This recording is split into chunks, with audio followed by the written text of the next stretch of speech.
ভোর 5:30 থেকে উঠে আমাকে ঘরে বাইরে সমস্ত দিক পজিটিভ মাইন্ডে সমস্ত কিছু কমপ্লিট করে অবশেষে চলে গেলাম সন্তোষী মায়ের ভোগ খেতে।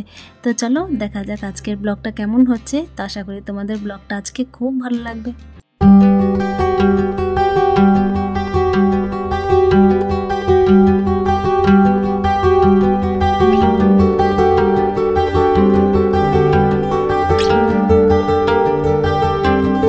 তো hello everyone, good morning, welcome back to my channel. ব্লগের শুরুতে বড়দের চরণে প্রণাম আর ছোটোদেরকে আমার অনেক অনেক ভালোবাসা। তো দেখতেই পাচ্ছ এই যে নয়নতারা গাছটা না পাতাগুলো একটু টুঙিয়ে দিলাম। কেন জানো তো, একটুখানি না মনে হচ্ছে কোনো পোকায় যেন একটু লাল দিয়েছে বা হয়তো কোনো পোকা হয়তো পাতাগুলো খেয়েছে। তো একটুখানি যত্ন না করলে না মনটাও ভালো লাগবে না। আসলে এগুলোকে সন্তানের মতো ভালোবেসেছি, তো সেই জন্য একটু আঘাত লাগলেই না খুবই কষ্ট হয়। আর বুঝতেই পারছো সকাল সকাল উঠে কিন্তু আমার ছেলের স্কুলের জন্য তাড়া থাকে। আর এদিকে কিন্তু ছেলে যাবে স্কুল, তো বিছানা এদিকে পরিষ্কার করে দিয়েছি। আর এই যে ঘরে ঝাঁটটা কমপ্লিট করে এবার চলে এলাম বাইরে ঝাঁটগুলো দিতে। আর দেখতেই পাচ্ছ ফুল গাছগুলো কিন্তু বেশ তরতাজা লাগছে, তাই না? আসলে আজকে কি বলতো, রোদটা প্রচণ্ড পরিমাণের পড়েছে। আর সকাল থেকে কিন্তু রোদটা উঠলে আমার কাজ করতে একটু খুব অসুবিধা হয় আর কি। আসলে এই যে আমাদের পূর্ব মুখে বাড়ি, তো রোদটা প্রচণ্ড পরিমাণের আসে। আবার কি হয় জানো তো, শীতকালে আবার রোদটা উঠতেই চায় না। যেহেতু প্রচণ্ড পরিমাণের গরম, আর গরমের কারণে কিন্তু কাজ থেমে থাকলে হবে না, তাই পজিটিভ মাইন্ডে সমস্ত দিক সামলাতে হবে। আর এদিকে কিন্তু সামলে আমাকে আরও অন্য কাজও করতে হয়। কেন বলো তো, কেন কি ওই যে একা ঘরে সব কিছুই তোমার নিজের দায়িত্বে। তো এবার ব্যাপার হচ্ছে যে আমার ছেলে স্কুল থাকে, আর ভোরবেলায় উঠেছি ঠিকই, কিন্তু ব্যাপার হচ্ছে কাজ বাজগুলো না আমি করতে লেগেছি 6টার পর থেকে। আসলে 6:30 থেকে কাজ করছি। আর এর আগে কিন্তু একটু রান্নাঘরটার একটু ক্লিয়ার করার থাকে, টেবিল পরিষ্কার করার থাকে। আর এই জিনিসগুলো যদি না হয় না, আর বিছানা টিছানা ক্লিয়ার যদি না থাকে, তাহলে মন মেজাজ একদম ভালো লাগে না। আসলে মেয়েরা দেখবে একটু রান্নাঘর আর এই যে বেডরুমের বিছানা টিছানা বলো আর ঠাকুরঘর, এই কটা জিনিস নিয়ে কিন্তু থাকতে খুবই ভালোবাসে। তো এই জিনিসগুলোকে একটু পরিপাটি করে তারপর মনে হয় যে একটু স্নানে যাই, তাহলে খুব ভালো হয়। তো দেখো সমস্ত বাসি কাজগুলোকে সেরে আমি এই যে স্নান করে ফেলেছি। কিন্তু আমার এখনও পর্যন্ত এই যে ছেলের যে সমস্ত জিনিসগুলো বাকি আছে সেগুলো কিন্তু করানো হয়নি। আসলে ওকে তো সকালে একটু পড়াতে হয়, তো সেই জিনিসগুলো হয়নি। তো আগে আমি প্রথমে কি করলাম, যে তুলসী গাছে জলটা দিয়ে নিলাম। আর পজিটিভ মাইন্ডে এসব না করলে না, সকাল থেকে কিন্তু মন মেজাজ ঠিক না রাখলে কোনো কাজ কিন্তু গ্রো করে না বলতে কোনো কাজ কিন্তু এগোনো যায় না। আর আমি না ফুলের বাগান প্রচণ্ড পরিমাণে ভালোবাসি। আর যারা যারা আমাকে কমেন্ট করছো তাদেরকে অসংখ্য অসংখ্য ধন্যবাদ।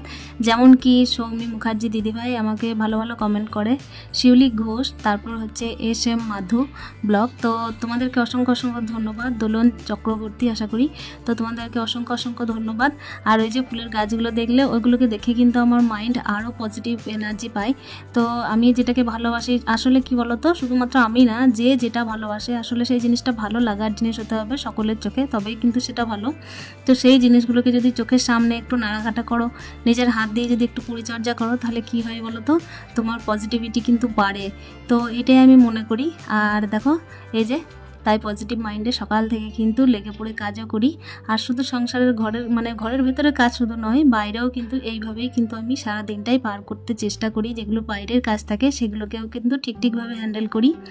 দেখো এই যে সকাল সকাল আমার পুজোর আয়োজন হয়ে গেছে।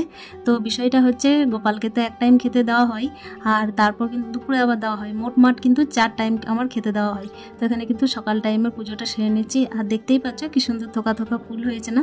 তো ঠাকুর ঘরে কিন্তু এই সমস্ত সুন্দর সুন্দর ফুল দিয়ে পুজো করতে কিন্তু খুবই ভালো লাগে। আর এতে কিন্তু পজিটিভিটি আরও বাড়ে। তো এদিকে আমার রান্নার কাজ কিন্তু শুরু হতে চলেছে। কেন কি, রান্নার কাজ না করলে এদিকে ছেলে খেয়ে যেতে পারবে না, আর ছেলে খেয়ে না যেতে পারলে মায়ের মন একদম ভালো লাগবে না। তো দেখো আজকে হচ্ছে শুক্রবার, আর শুক্রবারের ব্লগটা আমি তোমাদের সাথে শেয়ার করছি। দেখছো নতুন প্যাকেট খুলে নিচ্ছি হলুদের জন্য। আসলে কি জানো তো, আজকে শুক্রবার না, আমি একটু বেরোবো। মা সন্তোষী মায়ের ব্রত আছে, তো সেই ব্রত উদযাপন করবে আমাদের পাড়ার এক দিদি ভাই।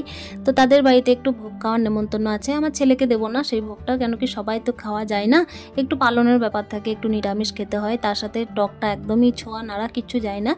এদিকে দেখতেই পাচ্ছ আমার ছেলের গানের দিদিভাই এসেছে, গানের আর কি গুরুমা, ছেলে তো গুরুমা বলে ডাকেন ওনাকে। তো ছেলের গুরুমা এসেছেন। মেয়েদের কত রকমের শক্তি বলো, তাই না বন্ধুরা? আসলে সব দিক পজিটিভলি সামলে তারপরে এই যে ছেলের গুরুমাও দেখো কিভাবে গান টান শিখিয়ে সংসার হ্যান্ডেল করে, বাচ্চা হ্যান্ডেল করে। আমাদের প্রত্যেকের কাছেই কিন্তু কিছু না কিছু শিক্ষা পাওয়া খুবই দরকার। আসলে অন্যদের যখন আমি দেখি যে কোয়ালিটিটা কতটা বেশি, ঘরে বাইরে কতটা সামাল দিতে পারছে, তখন মনে হয় যেন আমার আরও একটু কিন্তু এনার্জি হওয়া দরকার, আরও একটু পজিটিভলি কাজ করা দরকার। তো অনেকজনকে দেখেই কিন্তু অনেক কিছু শেখার থাকে। তো এখানে দেখতেই পাচ্ছ আমি কিন্তু একটু কলাইয়ের ডাল করে নিচ্ছি। আসলে কি বন্ধুরা জানো তো, আমার ছেলের তো আগের ভিডিওতে দেখেছিলে একটু শরীরটা খারাপ, আসলে ওর একটু বদহজম হচ্ছে, একটু লুজ মোশনের প্রবলেম হচ্ছে, তার সাথে একটু বমিও হচ্ছিল। তো সেই জন্য আমি না একটু হালকা পাতলাই তরকারি করছি। আসলে ওই কলাইয়ের ডালটা খেলে নাকি পেটটা ঠান্ডা থাকে, সেই জন্যই কিন্তু তাই করছি। আর এক তরকারি ভাত।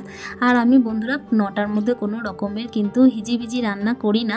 আসলে কি বলো তো, সব দিক কিন্তু ঠিকঠাকভাবে সামাল দিতে হয়, তো সেই জন্য কিন্তু ঠিক বুঝে চলতে হয়। হিসাবের আর কি টাইমের হিসাবটা আমাকে ঠিকভাবে অ্যাডজাস্ট করতে হয়, আর সেটা না করলে কিন্তু পেরে উঠবো না। সেই জন্য কিন্তু একটা ভাজা, ডাল আর একটা তরকারি।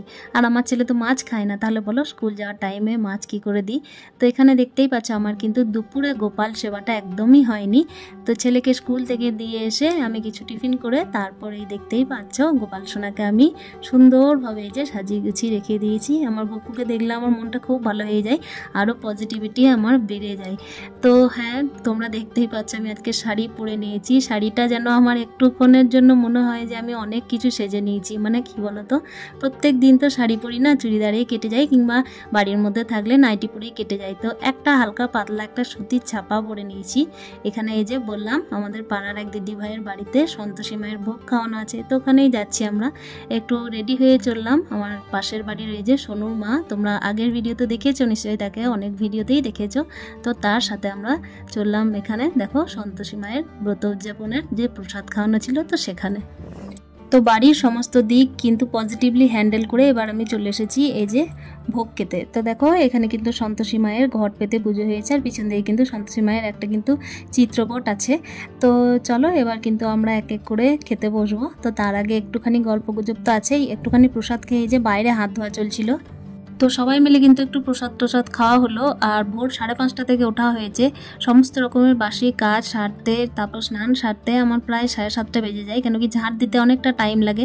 তো এইদিকে কিন্তু সকালে ওই জন্য পজিটিভ মাইন্ডে 9টার মধ্যে সমস্ত কিছু কমপ্লিট করে দিই। তারপর মাঝে মাঝে ছেলেকে কিন্তু পড়াশোনার ব্যাপারটাও থাকে। তো এখানে দেখো এই যে তার জন্য কিন্তু সমস্ত দিক হ্যান্ডেল করে এখানে চলে এসেছি সন্তোষী মায়ের প্রসাদ খাওয়ার জন্য।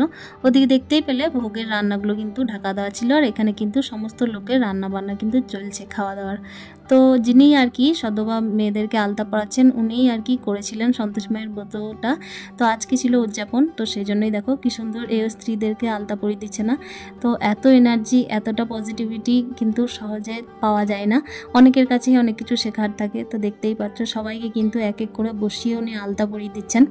তো খুবই ভালো লাগে এই দিনগুলোকে পার করতে। আসলে বাড়ির কাজ সেরে সমস্ত দিক কিন্তু উপভোগ করে এত কিছু হ্যান্ডেল করা সমস্ত মেয়েদের পক্ষে এতটাই কঠিন, কিন্তু তবু দেখো তারা সহজভাবে কিন্তু দিনগুলোকে ভালোভাবে সুন্দরভাবে পার করে। এদিকে এক এক করে আলতা পড়া চলছে, আর ওদিকে আমার মাথার মধ্যে চিন্তা ঘুরছে যে ছাদের মধ্যে কিন্তু অনেক কাপড় মিলে এসেছি, যদি কোনো রকম বৃষ্টিটা নেমে যায় তাহলে কি হবে। তো এই চিন্তা ভাবনা করে কিন্তু মাঝে আমি একবার বাড়িও গেছিলাম। তো বাড়ি থেকে ফিরে এসে তারপর কিন্তু আমি আবার নতুন করে বসলাম। তো আলতা পড়া মোটামুটি প্রত্যেকের কমপ্লিট হলো, তারপর কিন্তু আমি শেষ দিকে প্রায় বসেছি। আর হ্যাঁ, 2-1 জনের হয়তো বাকি ছিল।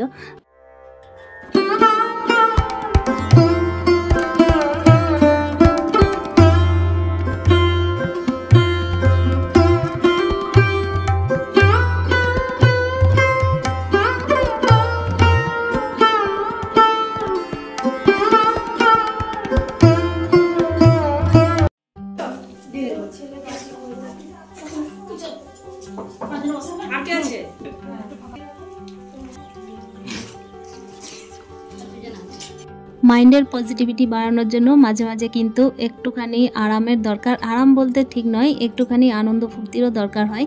তো আমাদের গৃহবধূদের তো সেরমভাবে আনন্দ ফুর্তি বলতে কোনো কিছু নেই, এগুলোর মধ্যে দিয়ে যদি একটু ভালোভাবে পার করা যায় তো খুব ভালো হয়।